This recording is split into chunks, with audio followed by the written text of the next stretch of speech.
Welcome back and welcome to gymnastics. Going from the team competitions of Saturday to individual events, Rebecca Tunney going gold for England in the vault. And Charlie Fellows did it again on the bars at the start of another strong day for England. And it's all too easy to underestimate the value of competition at this level. It's a great stepping stone. Obviously they got the Commonwealth Games in 2014 and this is their sort of first experience of a multi-sport event ready for future senior Commonwealth Games and Olympic Games. 6 disciplines for the men with medals at stake in each one. Michalis Krasias from Cyprus, the only man to pick up 2 golds for the pommel horse and here on the rings.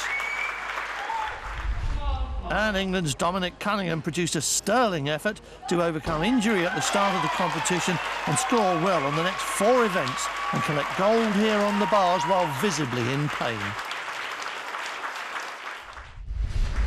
The badminton mixed doubles set the scene for the first of 3 finals to be played on day 4, which pitted India against Malaysia. It was the Indian duo of Kadambi and Kukupali that held their nerve in the first game to edge it 21-18.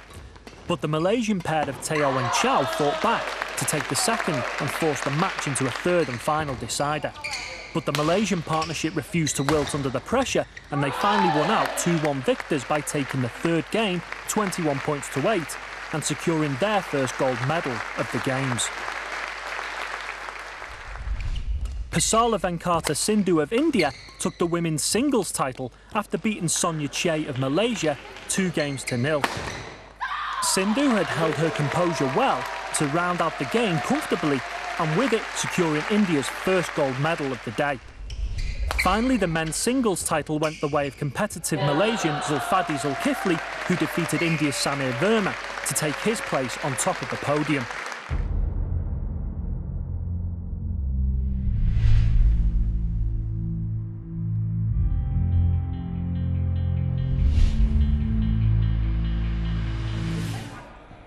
The eagerly anticipated boxing finals got underway today, but England and Australia's dominance of the squared circle at these games continued unabated, with all 8 medals going the way of the 2 nations.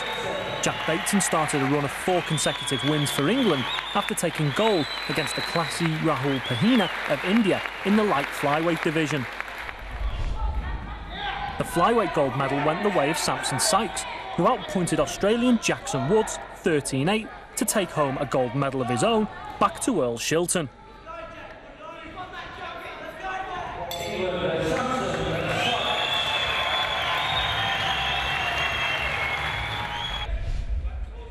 Not to be outdone by his teammate's success, Otley's Case Ashfaq put on a dominant performance, outclassing Canadian Jesse Brown 15 points to 13 to become the #1 bantamweight at these games.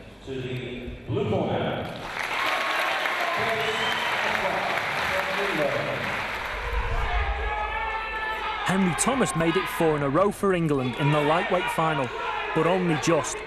This bruising encounter could have gone either way on the judges' scorecard and left many at ringside eagerly anticipating the result.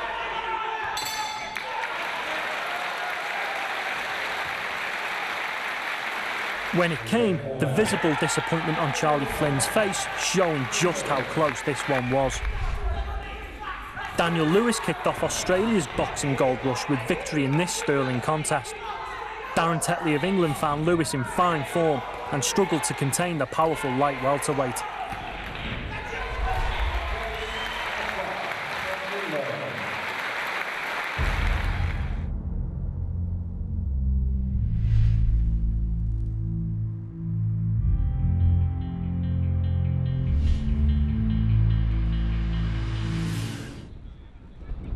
The final cycling action for the women was the criterium race along the seafront at Douglas. England's Hannah Barnes looking for her 4th gold medal to go with the bronze she won in the road race. Conditions wet and very windy, so full concentration required with the English and Welsh girls setting the early pace.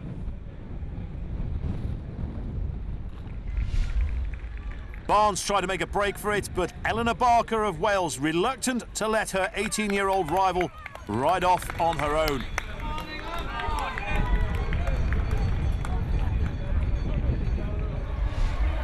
At the finish, there was no catching Barnes, and Barker had dropped back into the clutches of Lucy Garner, but the English girl had to settle for bronze.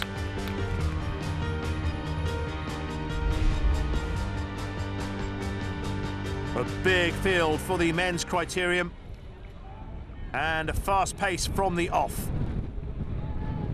The road surface drying, but still damp in places. The wind still gusting along the seafront, so conditions better than they were for the women's race, but still far from ideal.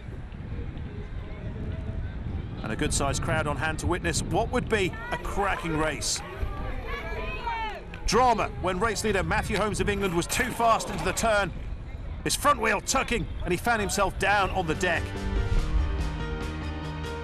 Watch again as his front wheel locks as he touches the brake.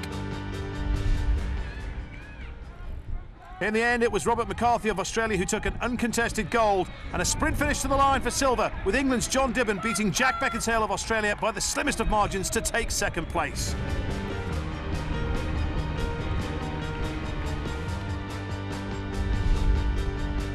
More medal success for Australia, this time in the men's javelin. Luke Cahn's best throw giving him silver, ahead of Adrian Williams of St Kitts and Nevis. The adverse weather conditions also playing their part. The gold, though, goes to Morn Moolman of South Africa, an unbeatable distance of 81.53 metres.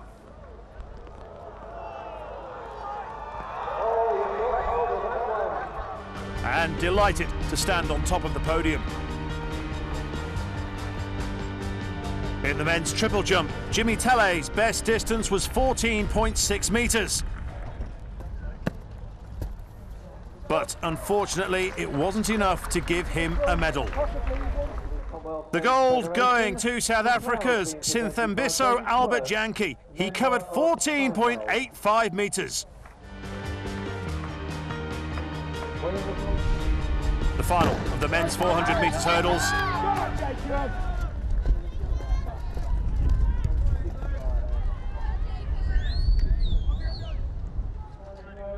Christian Mouton of South Africa in lane 1, lane 2, another South African, Johan Pretorius, Jacob Paul of England in lane 3. Lane 4 is Keon Joseph of Barbados, with Durgush Kumar of India in lane 5, and Jack Bangle of Australia in lane 6.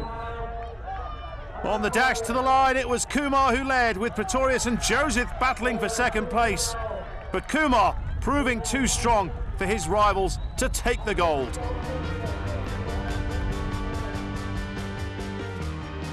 Silver for Pretorius and a bronze for Barbados and Keon Joseph, with Jacob Paul in 4th place, just missing out on a medal.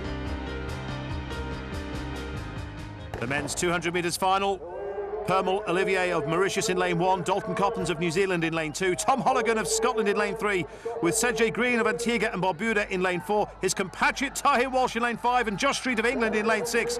And Coppens looking strong, so too Walsh, but it's Holligan who is going to take it. Victory for Scotland. Bronze for Dalton Coppens of New Zealand, with Tahir Walsh of Antigua and Barbuda grabbing silver, and Tom Holligan collecting the gold for Scotland. That's all for now from the Commonwealth Youth Games in the Isle of Man, but join us again next time for our review programme, all the best bits of 3 days of competition. See you then.